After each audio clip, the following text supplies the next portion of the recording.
Assalamu alaikum wa rahmatullahi wa barakatuh. What is going on, guys? It is Daniel, and we are back here again today. Today we have a video. I think it's going to be a banger.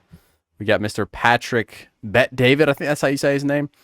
And we also have Jake, the Muslim metaphysician, and Daniel Hakikaju, I think debating Christian in front of Patrick Bet David, who is also Christian. Patrick Bet David, I believe, grew up in Iran until he was about 10 years old, and then moved to America. The title of this video, it's a segment from a larger video that the segment is called "They're Going to Win. Will Muslims Run America in 30 Years?" So myself, I am an American, and I'm a Muslim revert, almost 1 year into it. Alhamdulillah. Are Muslims going to be running America in 30 years? My answer is yes. I mean, they either yes, or America, I think, is going to completely crumble, because otherwise, if Muslims don't run America, then America is going to crumble. That's just what I think. America will fail, because America doesn't have a solid system, a solid foundation that it's actually based on. Even the Constitution, to me, I could see it failing. That's just my opinion. We're going to be listening to some guys that are much smarter and more educated than me. We're going to have a little clash of opinions here, I'm sure. Got quite a long video. This is about 37 minutes long. But I'm quite interested to see what happens here. So let's check it out. Before we get into the video, I want to make all of you aware that I have just recently launched my very own weight loss course.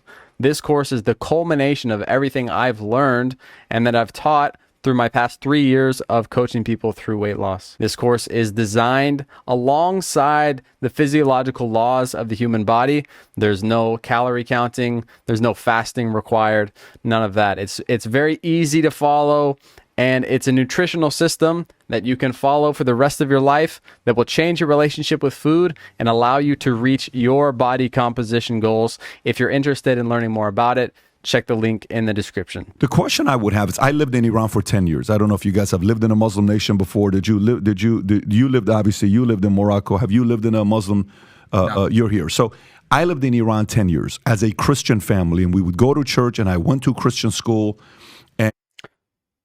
Already interrupting, but calling Iran a Muslim nation is debatable. Debatable. The people I've met that are from Iran, they're not really Muslim. Like they don't even practice. Like, I'm not even saying because they're Shia they're not Muslim. It's like they don't even really practice there. Like you can go to Iran and you'll meet a lot of atheists. So Iran being a Muslim nation is like kind of, but not really. And then we escaped and went to Germany, lived at a refugee camp with a lot of different sects from different parts of the world who were escaping. They were either escaping communism or they were escaping not feeling safe, persecution for their religion, what they believed in. They didn't have the freedom, they left. Why is it? This is a question that's been brought up when I'm crowdsourcing what questions you want us to ask the guests that are here today. If it's purely statistical, why are more Muslims moving to Christian nations and not Christian nations moving to Muslim nations? Why do you think that is? It's economics, pure economics. If you look at Christians that move to Saudi and the Gulf, there's a huge influx of Christians from the Philippines, from Africa, from Eastern Europe that flock to the Gulf countries, Muslim countries. Why? Because of GDP, because of the economy.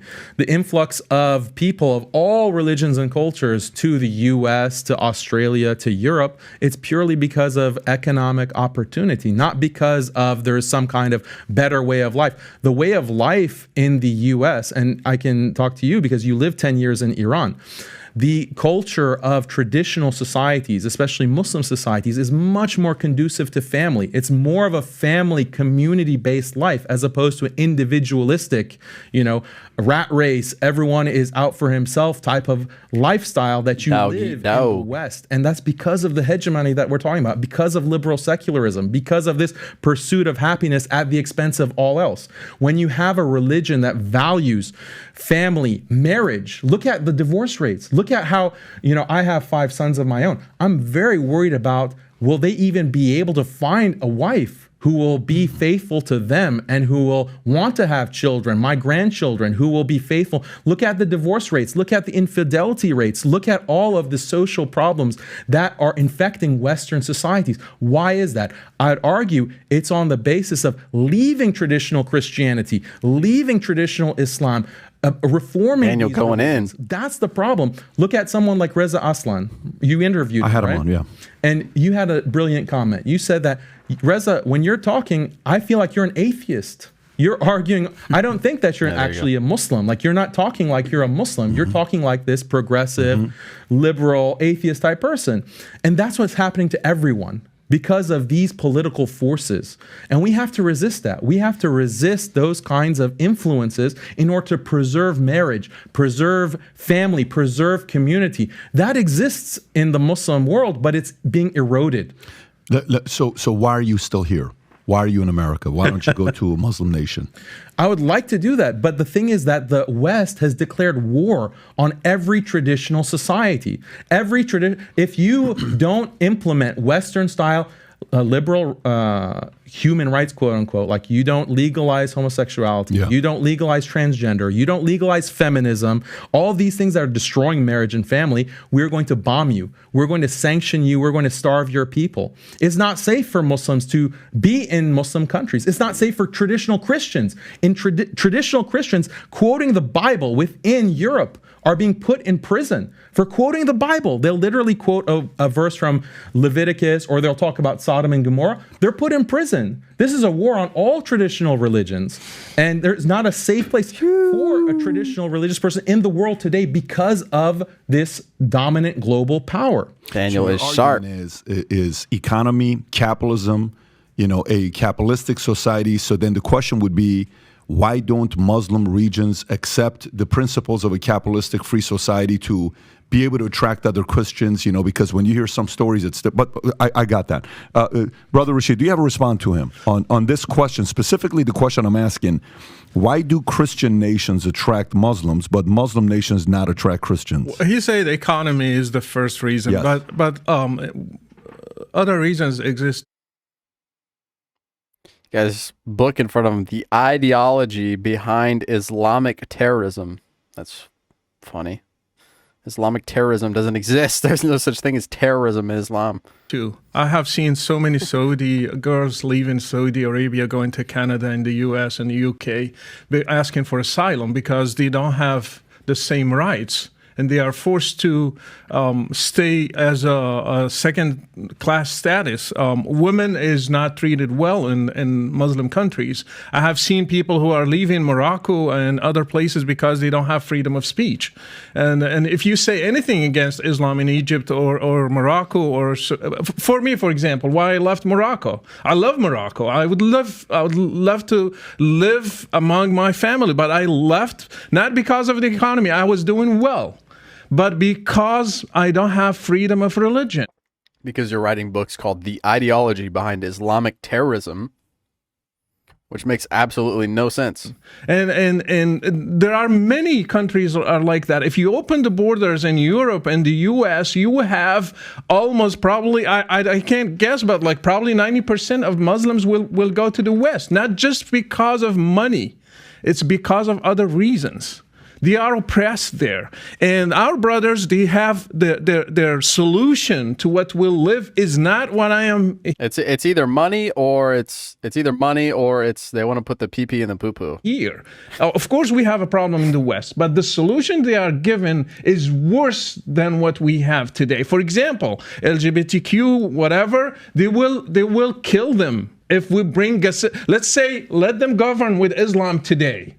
They will throw them from a higher building. That's their punishment. I'm not with that. I'm not either this, the two extremes, either this or that. Islam is not going to give a solution.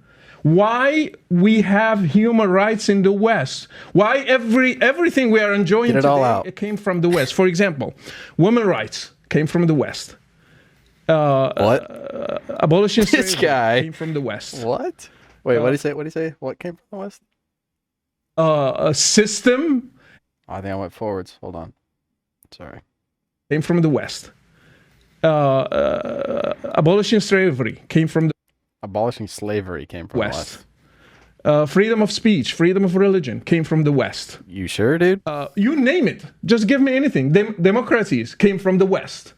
So do you want us to live under an Yeah, authoritarian democracy is such a good thing, isn't it? system? This guy's funny. And you cannot even question it. And if you say anything against it, you will be condemned to death. For example, if I say Islam is not the right way to God, I cannot say that in a Muslim country. I will be punished for that. So we are enjoying freedom of speech, freedom of religion, democracy. We can say our course. opinion. We can have a podcast like that. Why would you go to a Muslim country and then say Islam is not the right way to God? Why would you do that?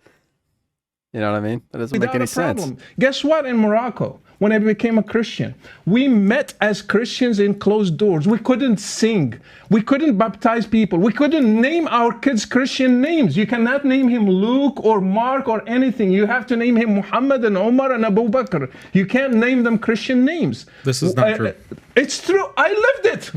It's not I lived in it. Islamic law. Okay, do you know ahkam ahlul dhimma? Do you know the I'm principles not Ahl Dhimma. I'm an apostate. Yeah, you don't talk about other Christians. Well, I'm Christians talk- can name their children. You lived in a Muslim country. Okay, let me you be finish. named Patrick, Let or me- was that against the law? Let me finish. I am a convert from Islam guy's to triggered. Christianity, That's and different. I had hundreds like me, girls and boys. We were gathering. We were afraid of police, and we got arrested many times. We got interrogated. So let me get this straight. So I want to understand what both of you are saying. So for us, I was born in a Muslim country. My name is Patrick. My sister's name is Paulette. You're saying if a Muslim converts to Christian, you can't just name your kids anything. You have to name them those specific names. Yes. And you're okay with that?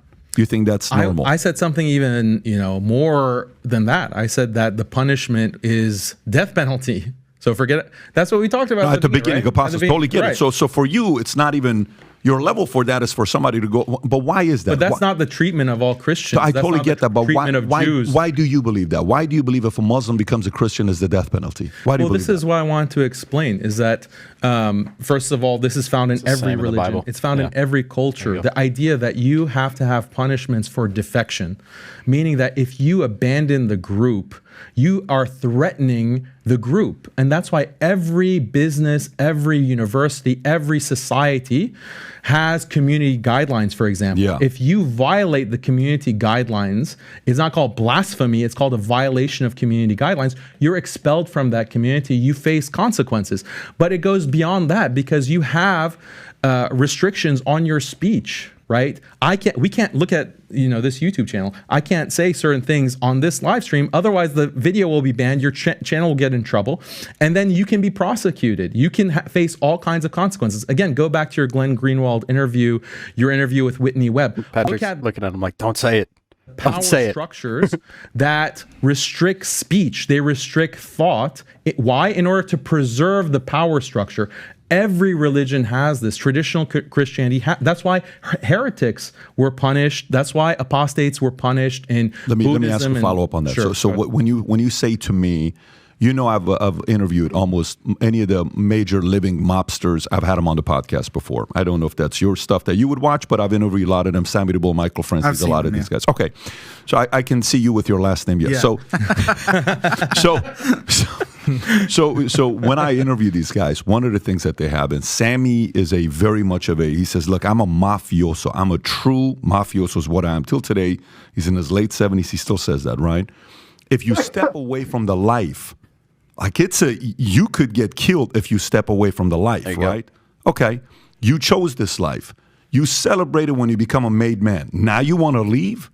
You got the benefits of being a made man. Now you want to leave? We're going to take your life, if based on the principles that they followed. But that's the mafia. For somebody that may say, well, then Islam is Islam following some of the mafia philosophies that if you choose to leave, you deserve to lose your life? Is Islam following the mafia philosophies? You think the mafia came before Islam? Don't you think that's a bit extreme? I would say the problem with the mafia is criminal activity. It's not with this principle. This is a good principle. That's why they're able to be so organized. That's why they're able to be so successful. That's the argument. And you have nations that are run in the same way. You have to preserve the nation by punishing defection because it threatens the unity of the group. It threatens the way of life. That's tough, though, man. Man, this is why I love Daniel Hakikju, because he doesn't back down on stuff like this. He doubles down. It's like Western people push Muslims' buttons about these kind of questions, like apostasy rules, age of Aisha, for example. And a lot of Muslims back off and they start, no, it's not like that. No, it is like that. It's like that for a reason too. There's nothing wrong with it. And like Daniel mentioned earlier, the apostasy rule is in the Bible too. So for Patrick to sit there and say, "Oh, isn't that kind of harsh?" It's hypocritical because his religion also has the same rule. But that's the law. That's what exists. I totally understand that. All I'm saying is that's tough because, okay, so let me get to more the business side, the next side. Let me just add a little bit to it. Go for it. I will be killed, my kids will be taken, and my wife will be taken. Just to add to the list in an Islamic system. Let me continue with this. Let me continue with this a little bit because this is getting interesting to me. So if in insurance, there's two ways to build, or real estate. So I wonder why that didn't happen to that guy. He's sitting there talking, "Oh, they're gonna take my wife and kill me and take my children." Well, why didn't that happen? Because you left. Like you should have. Two ways guys build their real estate and their insurance companies. Let me explain this and you'll see where I'm going with this question. One is there's guys that steal from other people, okay? And they'll say, "Oh, you train those guys, I'll take your agents. You train those guys, I'll take your agents. You're getting 60%, I'll give you 80% if you come to my company." So their entire business model is to take from others, right? And then they're always capped because somebody else is not going to come and say, "He gave you 80, I'll give you 100. And then so now they go to a different guy. And then the other guy will say, "Yeah, he gave you 100, I'll give you 110. Then they'll realize there's only 130. So how much more is left to do? "I'll give you 115 if you come to me 5 more. "Okay, I'll come to you." And then eventually you're stuck. You're not going to go anywhere, right? Okay. So these agencies are not baptism agencies. They're converting agencies. I'll convert you to me by me giving you a better life or better heaven or better, dream that I'm selling to you, right?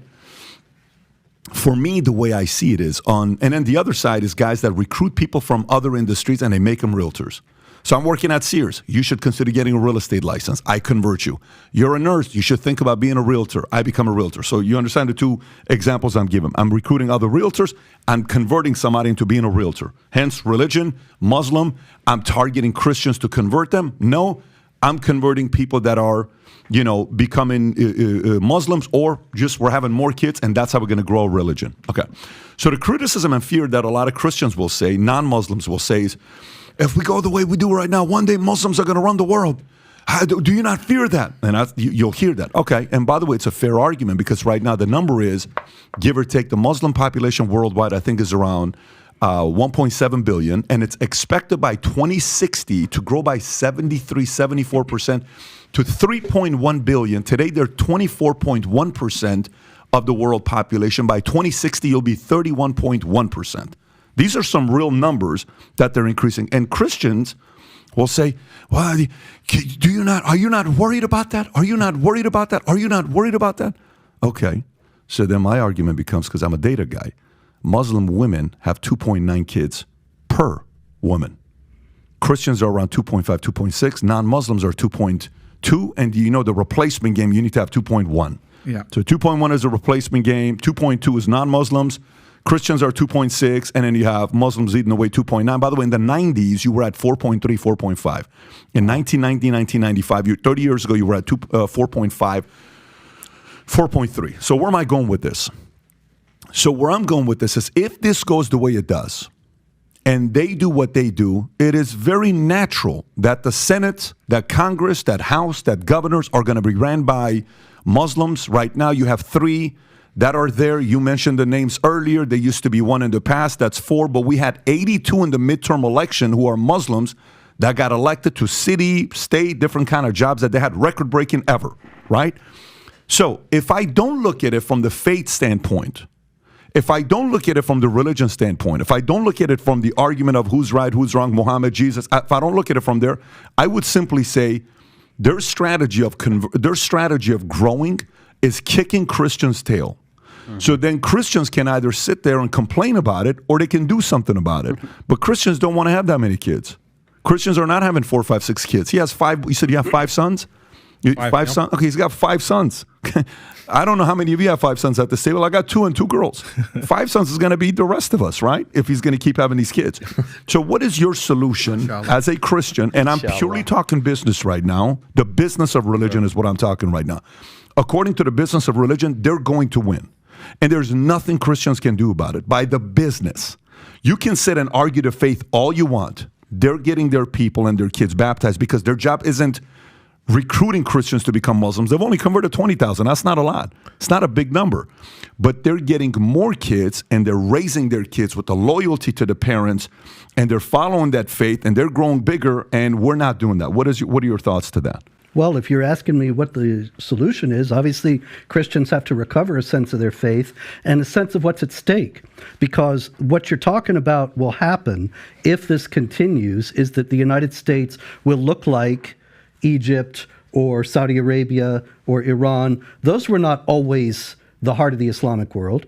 Those were conquered and Islamized. And the Christians were, like Rashid was saying, made second class, made subject to all kinds of humiliating and discriminatory regulations, and had to pay a special tax that's specified in the Quran, chapter 9, verse 29. And they ultimately, most of them in those areas, and in North Africa, other areas like that,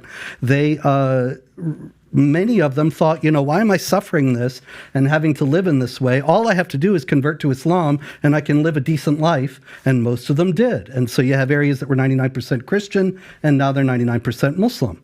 And so people don't realize, they look at Egypt and they say, well, that's the Islamic world. They don't realize that these things are always in flux and that exactly what happened there is beginning to happen in the West. And so I think that if Christians were to come to realize what's at stake, which would be extraordinarily difficult given the amount of propaganda and falsehood that's spread about these issues in the mainstream, then they might begin to realize that they need to take What's the solution, though? What's the next steps? What is the solution from your standpoint? They have to have larger families, certainly, and have to meet the dawah, the proselytizing initiatives, and be able to answer all the objections, to show the inhumane aspects but of Christians Islam. are not that united. These guys are united. Right, exactly. So Christians are competing against each other. Muslims are more united. No, I disagree to that. We have Shia, we have Sunni. They are fighting each other. They're killing each other. Fair enough, yes. And so they are not really united. And if you go to Salafis, they will make the Sufis as mushriks. But would you agree that Sunnis and Shias are united at least in the values? No, not necessarily because, the cousin or,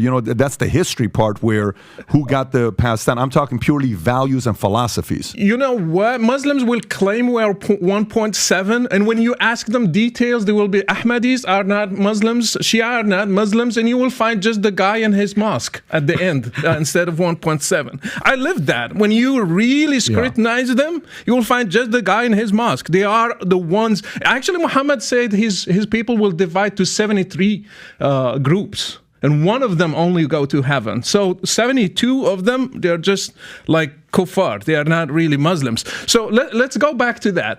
Replacement rate, for example, in some countries like Iran is below 2.1. In Turkey, it's below 2.1. In others, they are below that. So there is a huge drop. For example, in Morocco, I think it was like 6.9, and now it's like 2.8 or 2.7. So next generation will be below replacement rate. So they will suffer also from you believe that? So you believe their numbers is going to go below the Christian replacement? I will believe they will drop because we have so many challenges, economy, so many other things. And another thing, they don't count how many people are leaving Islam. We don't have statistics. I have statistics, for example, people who write to me, according just to my show, from Morocco, from Algeria, from Iran, for example. So many people are leaving to atheism, to Christianity, to other worldviews. In Egypt, in Saudi Arabia, so they don't count that. I still count it as a Muslim in the 1.7. Yep. And many people like me. So if they give freedom, and Don't worry. Don't worry, I made up for you, buddy. I reverted to Islam, so I got you covered. Surveys, we will have the number less. Another thing, what Islam is left?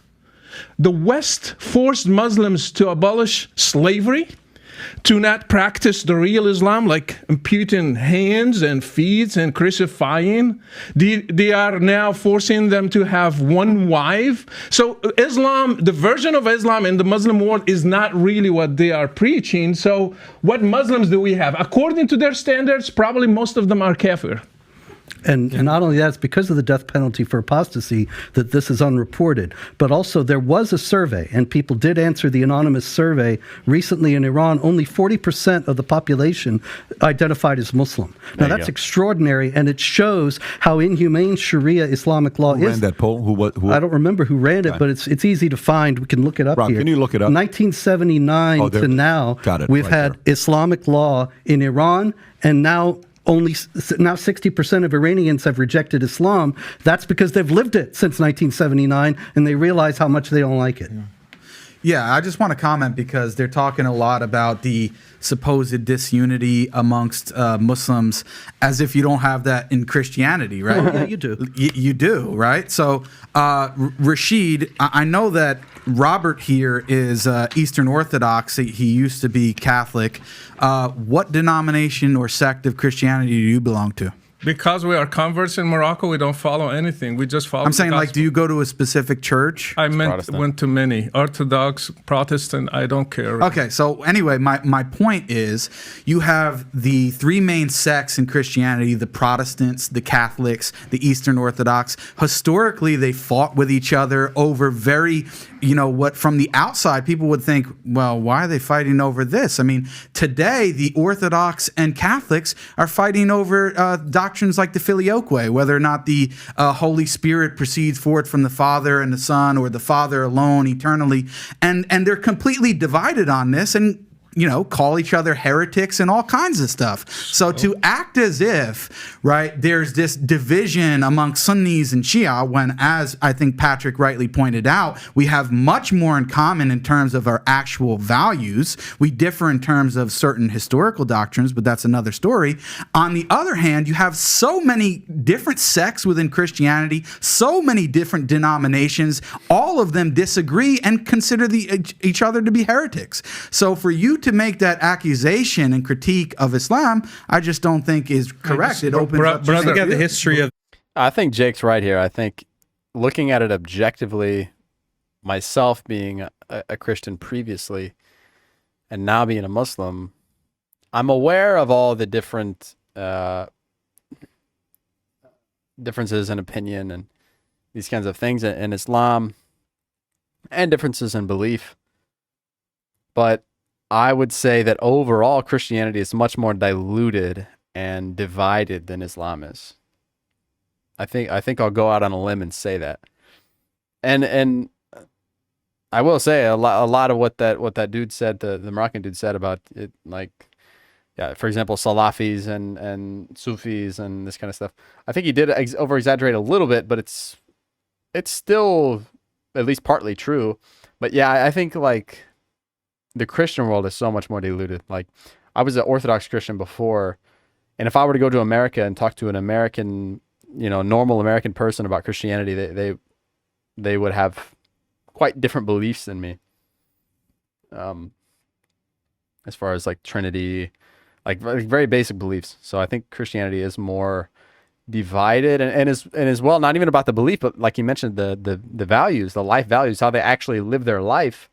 Very, very, very different across the board in Christianity. Catholics versus Protestants in Europe, over 5 million killed in the wake of the Protestant Reformation. So, I mean, that's that applies to Christianity more than Islam. But going back to Patrick's point is that you want to grow your numbers and grow the Christian population.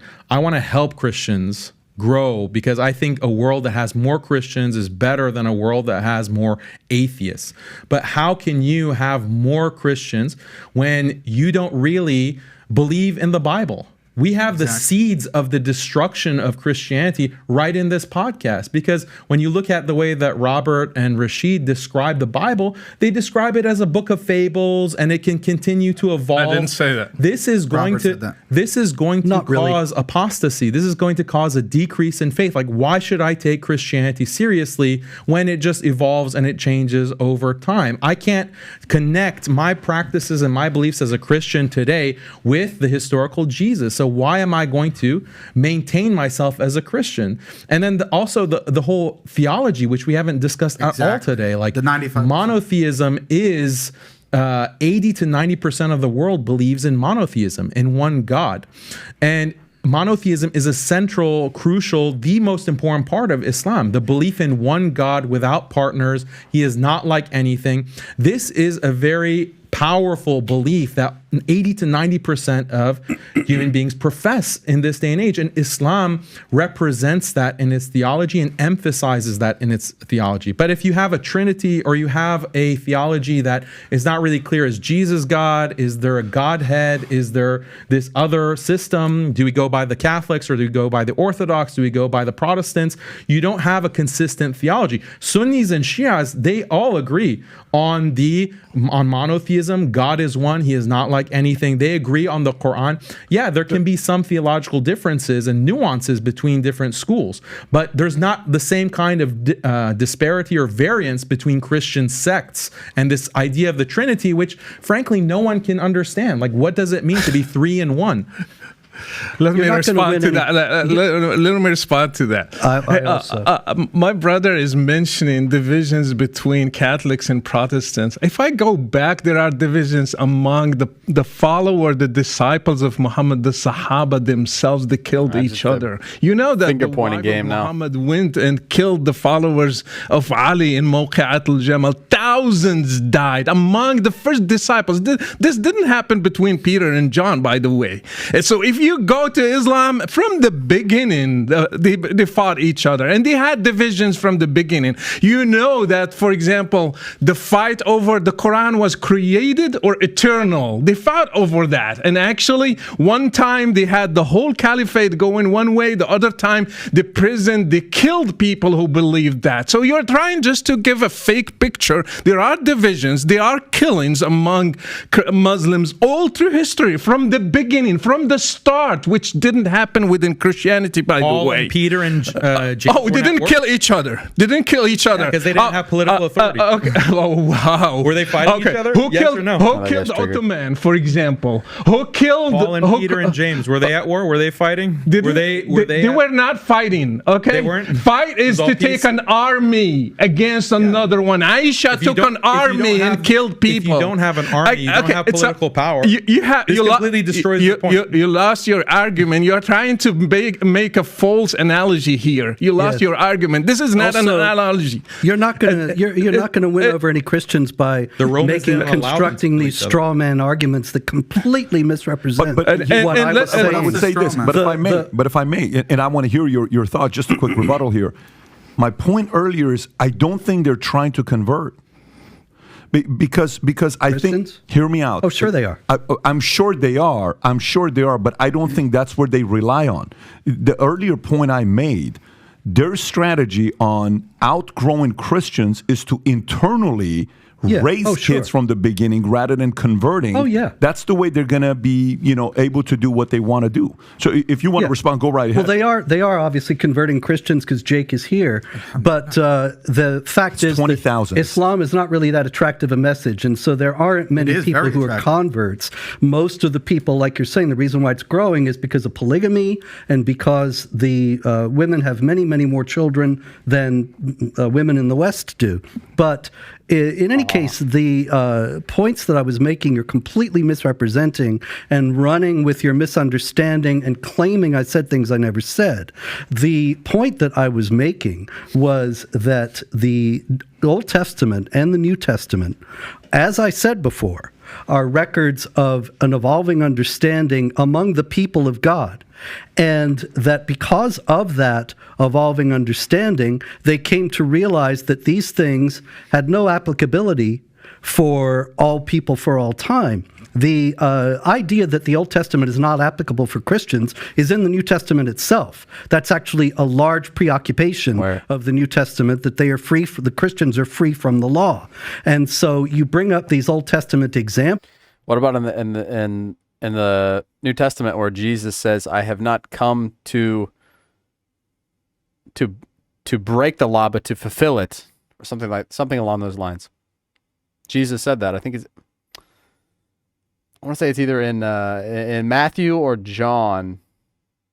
"I have not come to break the law, but to fulfill it." And he even goes on to say, whoever doesn't follow the law will not inherit the kingdom of heaven. Maybe I can look that up really quick.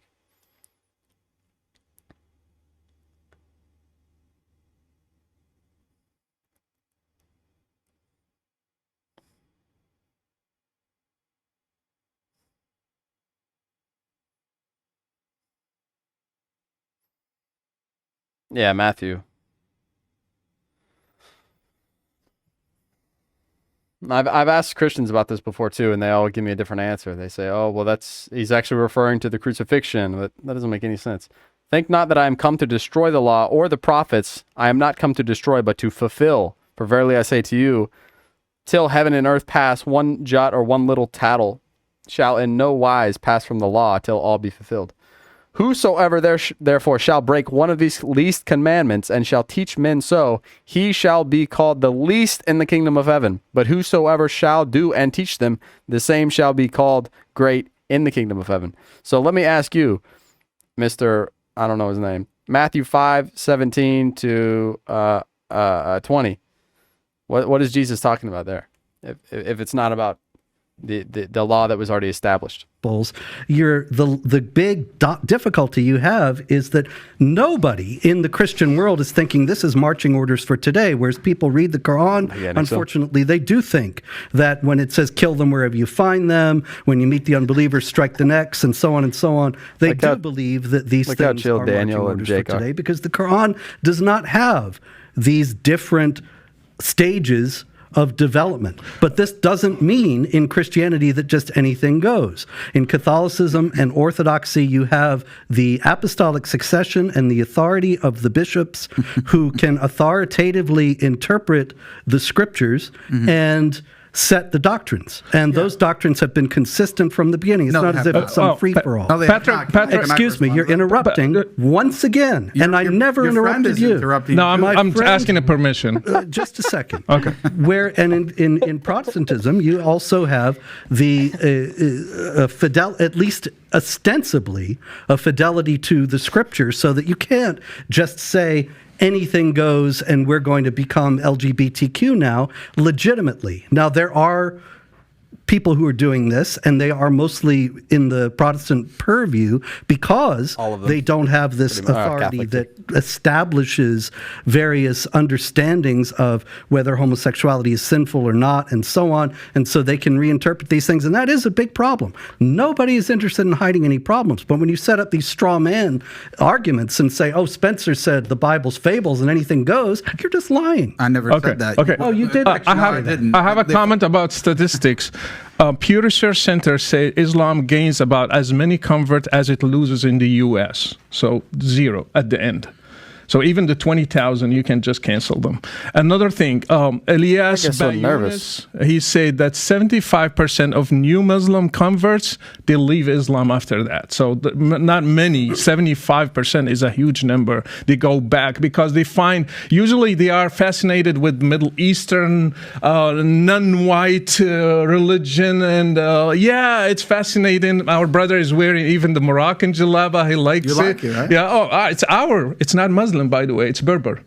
So you just think, because they're fascinated with these things and they think that's Islam, when they start digging in, I didn't agree to killing apostates? I didn't know that Muhammad ordered that. Well, what about Andrew Tate? Andrew Tate specifically cited that Muslims stand for their principles. That's why he converted, right? Andrew Tate. I'm glad he converted to Islam, so take him. I want to say something about Muslims converting to Islam. Then you find out little by little things that you didn't agree at the beginning. Every product comes with a warranty, except Islam doesn't come with a warranty. If you don't like it, your head is going to go. So that's why it's not an appealing religion, and people would start rejecting it after defining these little details inside. I want to give them an opportunity to respond, and then we can go to the next issue. Yeah, I'd like to respond because Robert brought up apostolic succession and claims that these doctrines have been held, since the beginning of Jesus. Jesus proclaimed his message to the apostles, and they passed it on to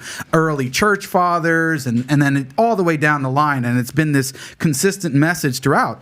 But on very core doctrines, which Daniel and I would actually like to spend more time on what he called the 95%, which is actually monotheism. Unfortunately, we believe that Christians, Trinitarian Christians, are representing a veiled form of polytheism. And you claim that this was the consistent message over time. Well, let's see what Justin Martyr, your own saint, says. And he's in the beginning of the 2nd century. He was born in the year 100. In his famous dialogue with Trypho, chapter 56, he says this. Let's see if his theology is the same as yours, Robert. I shall attempt to persuade you, since you have understood the scriptures, of the truth of what I say, that there is, and that there is said to be, another God and Lord, subject to the maker of all things, who is also called an angel, because he announces to men whatsoever the maker of all things, above whom there is no other God, wishes to announce them. So Justin Martyr says that Jesus is a second God, is another God, separate and distinct, and he is a lesser divinity. Now, John Baer, who I'm sure you would know is a famous Eastern Orthodox authority today, he comments on this passage, and he says this: as it is not God himself who thus appeared and spoke with man, the word of God who did all of these things, for Justin, quote, another God and Lord besides the maker of all, who is also called his angel, as he brings messages from the maker of all, above whom there is no other God. Then he says about this passage,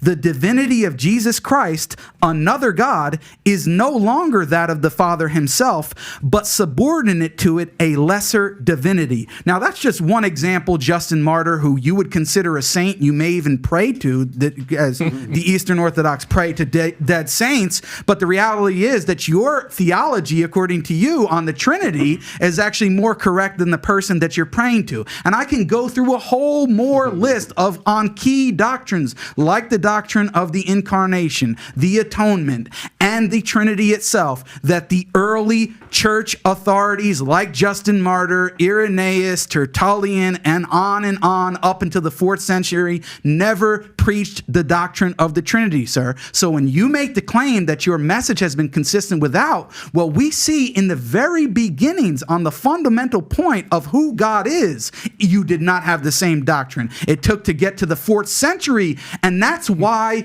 Christianity, because at its very beginning was very comfortable with development. Oh, who is God? Is a man God? Is he God and man at the same time? So if you can have those sorts of developments, of course you can have developments about how laws are applied and whether or not we should be celebrating LGBTQ and all of that. That's your history, sir. Not at all. Actually, no.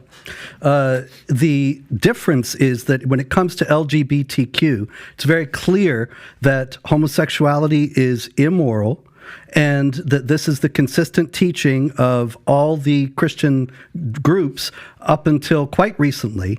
And so the ones that have changed that have departed from the faith. And you cannot have a development that contradicts what went before. The developments happen harmoniously. At the beginning of the church, there was a great deal of difficulty in understanding exactly how it was that God had become man. And so you have people trying to formulate it. And Justin Martyr tries to formulate it, and he does so erroneously. You have some assumption, probably coming from Islam, that the saints are infallible, and actually that's not the case.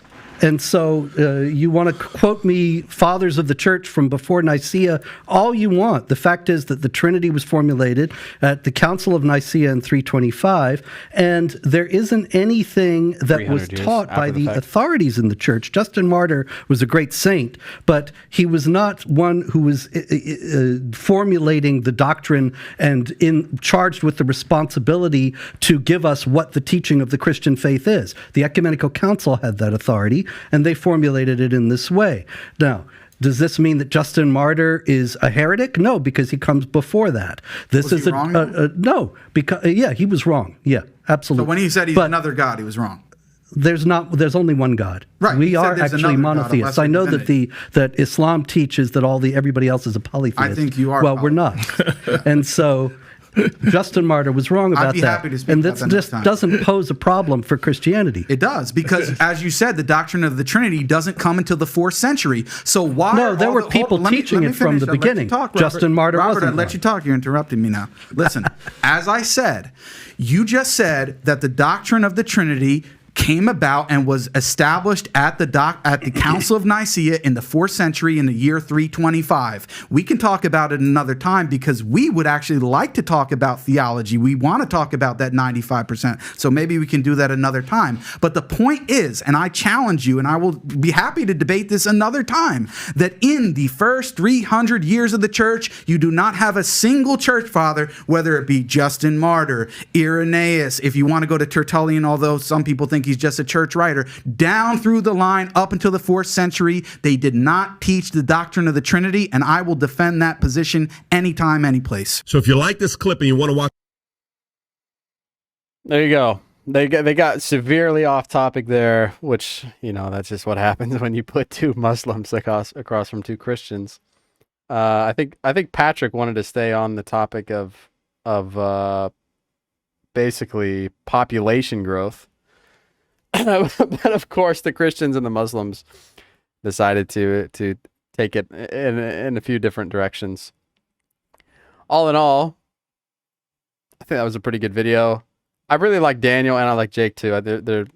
They stayed calm and cool and collected the whole time. Meanwhile, this guy over here was just nearly peeing his pants at times. It seemed he was so nervous. But I like Patrick. He's a cool guy. He kept them all, tame. And I think he has a pretty objective opinion. Inshallah, one day Patrick will be a Muslim. Like I said at the beginning of the video, I think it just only makes sense that Islam will at least take